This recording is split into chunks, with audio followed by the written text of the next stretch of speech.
So we are now in this very large area that is atop the central chamber of the city. So there are two Dynalfos that are out here that you can actually kill with bomb arrows before they ever see you. This is also a great place to try sneaking up on them. Just wait for their back to be turned and then run in for the kill. Jump attacks are very effective when you can pull it off, but just watch out for how you're positioned compared to them, since this can actually cause you to miss. Ouch. So now just remember that, smacking them in general doesn't really work out very well, especially if you just repeatedly smack them, then you will guard against it pretty much every time. You need to do it when their defenses are down. One trick you can use is to back up, because then they will start running towards you. So use the shield attack, followed by either the regular sword slashes or the helm splitter. Regular sword slashes work well once you have their defenses down. You can get a lot of damage in. Now if you get hurt at all, you can slash the bushes around here to find recovery hearts.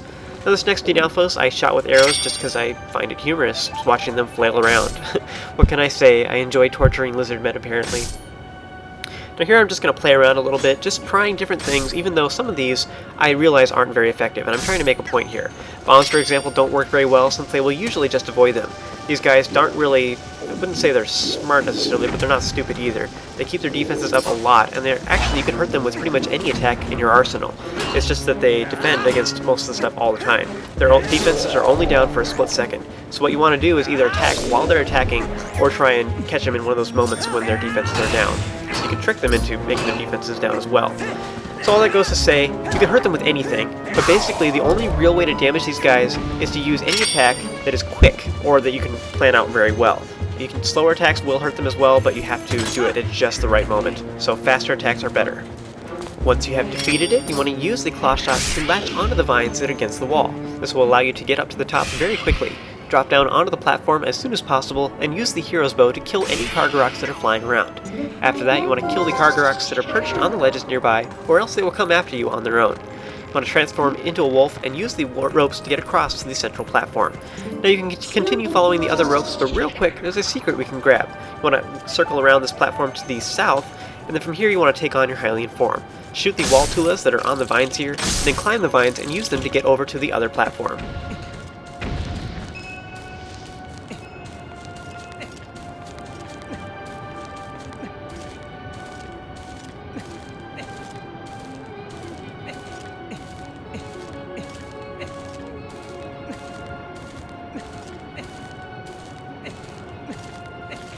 Once you get there, you'll find a small chest that you can open if you like, and it contains a red rupee, which is worth 20. Excellent!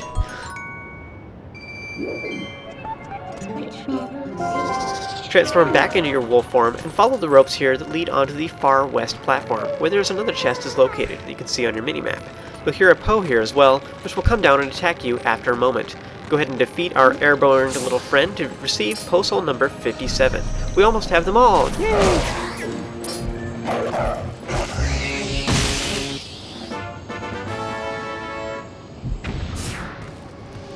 Now you can open the large chest here as well to get a purple rupee, which is worth 50. Ooh, baby. With that, you want to go ahead and hop down, then run over to the vines and climb back up once again.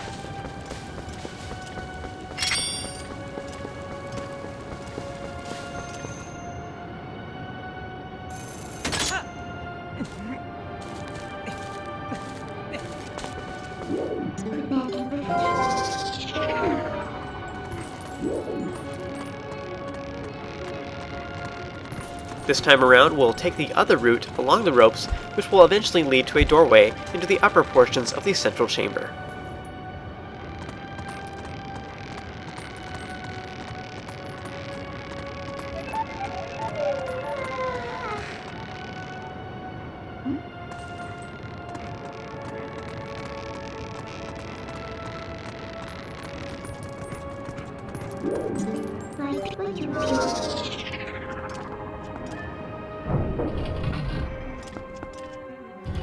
Once you make it inside, you want to watch out for the two Helmosaurus that are in here, which you can defeat if you like. I'm purposefully actually trying to avoid them, so I hung back a little bit. There's a chandelier thing that is just on the other side of the spinning fan thingy, so I'm just going to grapple onto it from the far side of the room. And then from here you want to put on your iron boots in order to make yourself heavy enough. This will shut off the giant fan below, stopping the wind from blowing through this area. You want to drop down and open the large black chest to get the big key, which will allow us to enter the boss chamber of this dungeon. Now, I didn't particularly want to face the Helmosaurus, since this is a very narrow area and they're kind of obnoxious. Instead, I simply used my shield to deflect them and circle around, then hop down through the hole that is on the north side of the room. In this lower area, I recommend killing the Helmosaurus before, to give yourself a little bit of breathing room, because they could cause you problems. Now, when they're taken care of, you can open the small chest that is in here if you'd like to get a red rupee, which is worth 20. Awesome! Now this part, my friends, is the most confusing part of this entire dungeon in my opinion. Now that the fan is turned off, you want to grapple onto the north part of the grating above you, and then lower yourself all the way down. If you did it on the north side, you'll be able to reach a chandelier thing that is on the ceiling of the central chamber. You want to latch onto it and then put on your iron boots to weigh yourself down. This will activate the giant fan to the north. You want to take off the iron boots and then lower yourself down a bit so you don't take damage when you fall, and then enter the next door.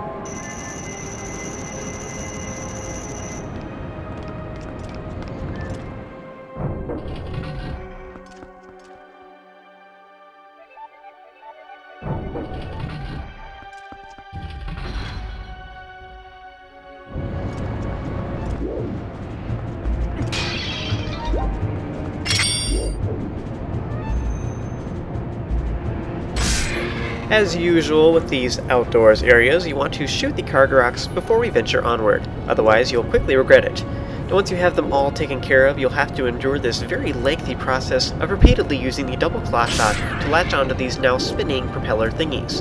And actually, this is one of those points where the development team over at Nintendo for these Zelda games, this is one of those points where they felt that Twilight Princess really didn't capture this whole feeling that they were going for. They wanted this whole use of the double claw shot to be really fluid and just feel really good. Like, as soon as you latch onto this platform, you can latch onto the next one. It just feels very natural. But it seemed kind of awkward because you had to find your pointer and everything. It wasn't really quite what they wanted. The GameCube version isn't really count like that. But the Wii version, you can move the pointer wherever you want. And so they really wanted this really fluid. It just feels natural to aim to the next area. But it seemed kind of almost claustrophobic to be looking around using the targeting system that is in the Wii version. So they really wanted to improve that, and they did an amazing job fixing this and making it much better using the Wii Motion Plus for Skyward Sword. So the next 3D Zelda title, they fixed this in tremendous ways. Anyways, at the end you can latch onto the grating here that covers the fan, and you want to land into this little area that has a large chest containing a purple rupee, which is worth 50. This is simply amazing! Except that I can't carry it. Aww. So now when you drop down, be sure to look where you're falling, since if you aren't careful, you could land in the sky, which is a very long drop, so I'd advise against it. Now at long last, you want to just hop down and head on through the door.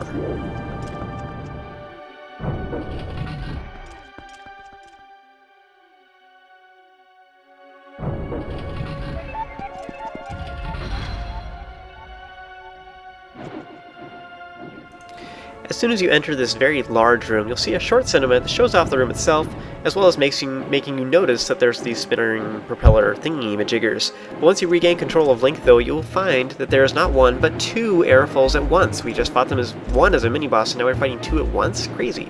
Don't worry, though, they're not too much of a problem. They tend to take a very long time between attacks. Watch them both and wait for one of them to start using its shield. As usual, this means that it's charging up for a swooping attack. You want to latch onto that shield with your claw shot and then slash away. Be careful though, because the other Aerofol will not wait for you to finish before attacking itself.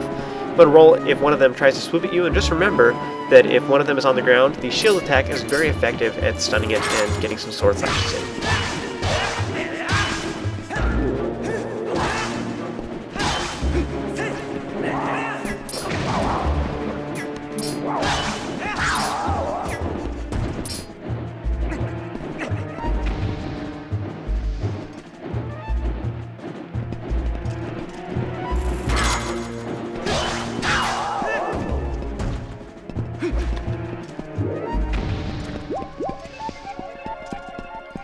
Once they are defeated, they will drop a ton of recovery hearts, so pick them up if you are in need of health. There are also some additional recovery hearts that are in the jars and such that are scattered throughout the room at the base. Once you are done with that, you want to go ahead and claw shot to the grating of the giant fan that is to the south. and then latch onto the central turning juber. Unfortunately, it is not turning at this moment. From here you can turn around and you can activate the crystal switch, which will cause all of the lower propeller thingies to begin turning. Now, what purpose do these things possibly serve anyways? I mean, are they really intended to be used with a claw shot just like we're doing right now, since that is indeed the dungeon item? Or maybe the Uka has some crazy use for them. I don't see any of the chicken things around here, but maybe originally they had some kind of use for them. It's just a really big room, I don't know.